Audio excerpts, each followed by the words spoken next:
Il n'existe pas un autre traitement? Pour l'instant, non. Est-ce qu'il est au courant? Ah non, non, nous ne lui dirons rien, jamais. Mais fais attention, merde! Excusez-moi, je vous avais pas vu. Pourtant voyons, non, avec mon costume à la con, hein? Vous parlez mal. Ah bah il est complet le gosse. Non seulement il me fait tomber, mais en plus il m'insulte. Allez, dégage, microbe. Madame, Quoi? c'est quoi votre métier? Catcheuse. Ah, je vous crois pas. Tu veux que je t'en colle une pour te convaincre?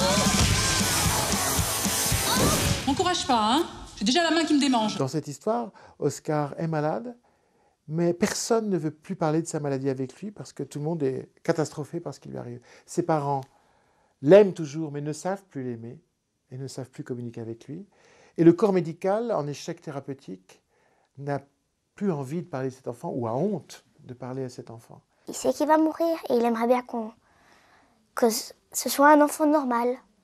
Mais tout le monde le punit pas et tout ça, et ça il aime pas. Et il va rencontrer une dame qui va le traiter comme un enfant normal. Au début du film, en tout cas, c'est une écorchée vive qui a des tas de problèmes et qui ne pense qu'à elle-même, qui utilise toute son énergie pour s'occuper d'elle, qui ne s'aime pas et qui est très brutale avec elle-même et avec les autres, donc ce qui est logique. Quand elle va avoir cette rencontre avec ce petit magique qui est Oscar, d'abord elle va refuser d'y aller quand il l'appelle, hein, elle dit qu'elle ne veut pas y aller, puis qu'elle a assez de problèmes dans sa vie pour s'occuper en plus d'un enfant malade.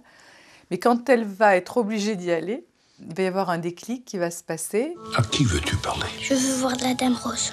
Ah non.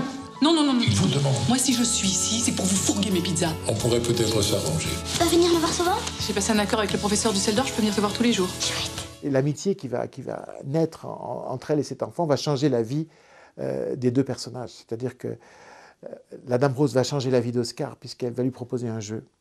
Tu vas vivre chaque jour comme si c'était 10 ans. Dans 12 jours, tu auras 120 ans. Tu vas avoir une vie complète.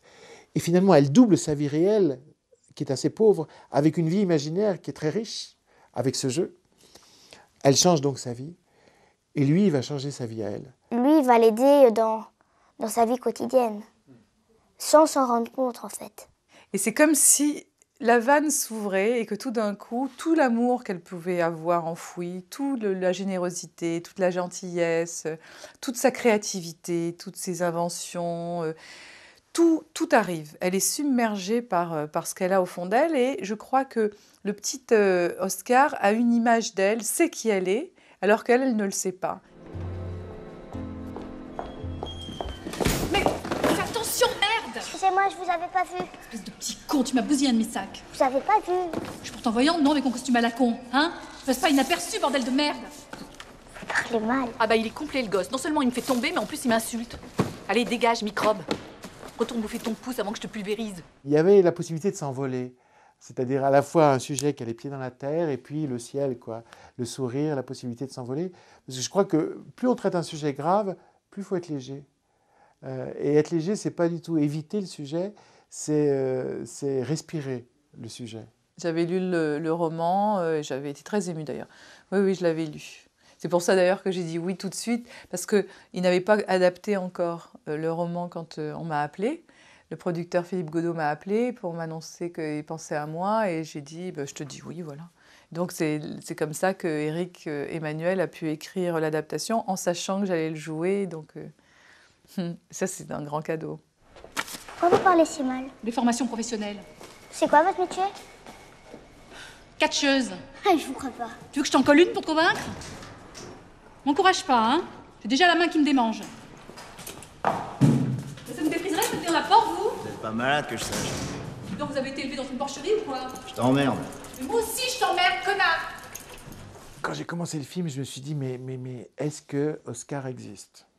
Et un jour, dans la salle du casting, est entré Amir. Il avait juste fait quelques pas que je me suis dit, c'est lui. Je me dis, pourvu qu'il joue bien. Et il joue sublimement bien. Moi, j'ai toujours pensé qu'il venait d'une autre planète. Vraiment, c'est un bonheur de jouer en face de lui parce qu'on joue très bien. Lui, voilà, avec ce personnage-là, c'est incroyable. Incroyable ce qu'il a pu dégager et ce qu'il a pu envoyer comme belle énergie. En fait, je connaissais Michel Larocque de vue. Ma maman me disait oui, c'est une grande actrice et tout ça. Mais je crois que j'avais aussi un peu du mal à comprendre. Et c'est la même chose avec Eric Emmanuel Schmitt. Je me suis comportée normalement. Cher Dieu, merci de m'avoir fait connaître Oscar. Il m'a chargé d'amour pour toutes les années qu'il me reste à vivre. Sur sa table de nuit, il y avait un carton écrit par lui qui, je crois, te concerne. Seul Dieu a le droit de me réveiller. Pour moi, le cinéma, c'est l'humain. C'est le culte de l'humain. L'écriture est humaine, bien sûr, mais l'écriture, c'est sans la chair.